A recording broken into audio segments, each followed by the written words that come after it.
Lord Oro's Super Short Stories. Double-Edged Sword. Chapter 1, The Storyteller. Itachi Mitsunari was a man of many stories. He loved nothing more than to sit down with his nieces and nephews and tell them tales of a time long ago, when he was a samurai in feudal Japan. He would regale them with stories of battles won and enemies defeated, and his young listeners would hang on his every word. But Itachi's stories were not limited to his family. He would often tell anyone who would listen about his past life as a samurai, and about the battles he had fought in. His friends and family would laugh and roll their eyes, thinking it was just another one of Itachi's tall tales. Chapter 2, The Other Life. Despite the skepticism of those around him, Itachi knew that his stories were true. He could feel it in his bones. And when he laid down to sleep at night, he would close his eyes and find himself transported back to feudal Japan. It was like having two lives, one in the present day, and one in the past.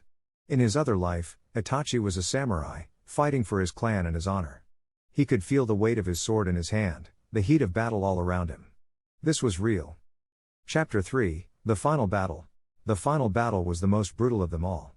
Itachi and his clan were facing off against a foreign samurai, one who had come to Japan to conquer and pillage. The battle raged on for hours, but in the end, it was Itachi who emerged victorious. With one swift stroke of his sword, he beheaded the foreign samurai and brought an end to the conflict. It was a hard-fought victory, but one that Itachi was proud of. Chapter 4, Returning to Reality. When the battle was over, Itachi would wake up in his bed, back in the 1970s. The transition was jarring, but he knew he had to return to reality. He would get up, go about his day, and wait for nightfall, when he could once again close his eyes and return to his other life. Chapter 5, Solace Under the Cherry Blossom Tree. Despite the strange duality of his life, Itachi found solace in a familiar place.